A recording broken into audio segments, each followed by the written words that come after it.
ಶ್ರೀ ಪರಮಾತ್ಮನೇ ನಮಃ. ಶ್ರೀಮದ್ಭಗವದ್ಗೀತಾ ಅಥ ನವಮೋऽಧ್ಯಾಯಃ.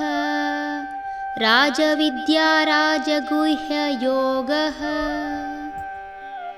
ಮಾಂ ಹಿ ಪಾರ್ಥವ್ಯಪಾಶ್ರಿತ್ಯ ಯೇಪಿ ಸ್ಯುಃ ಪಾಪಯೋನಯಃ ಸ್ತ್ರಿಯೋ ವೈಶ್ಯಾಸ್ತಥಾ ಶೂದ್ರಾಃ ತೇಪಿ ಯಾಂತಿ ಪರಾಂಗತಿಂ.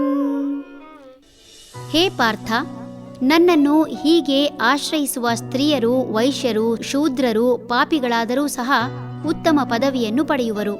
ಭಗವದ್ಗೀತೆಯ ಯಾವುದೇ ಶ್ಲೋಕ ವ್ಯಾಖ್ಯಾನಿಸುವಾಗ ಹೇಗೆ ಅರ್ಥೈಸಿದರಲ್ಲಿ ಒಂದಿಷ್ಟು ಸಂದೇಹಗಳು ಮೂಡುವುದು ಸಹಜ. ಇಲ್ಲಿ ಸ್ತ್ರೀಯರು, ವೈಶ್ಯರು ಹಾಗೂ ಪಾಪಿಗಳು ಎಂದು ಹೇಳಿದ ಕಾರಣ ಬಹಳಷ್ಟು ಜನರಿಗೆ ಕೀಳರಿಮೆ ಮೂಡುವುದು ಕಾಣಬಹುದು.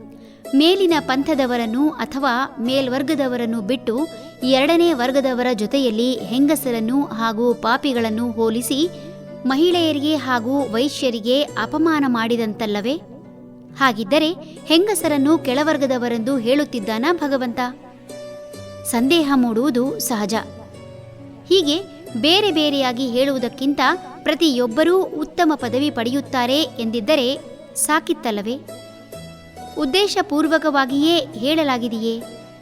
ಹೆಂಗಸರು ಅಬಲೆ ಎಂಬ ಕಾರಣಕ್ಕಾಗಿ ಹೀಗೆ ಹೇಳಿದರೆ? ಪ್ರಶ್ನೆ ಮೂಡುವುದು ಸಹಜ.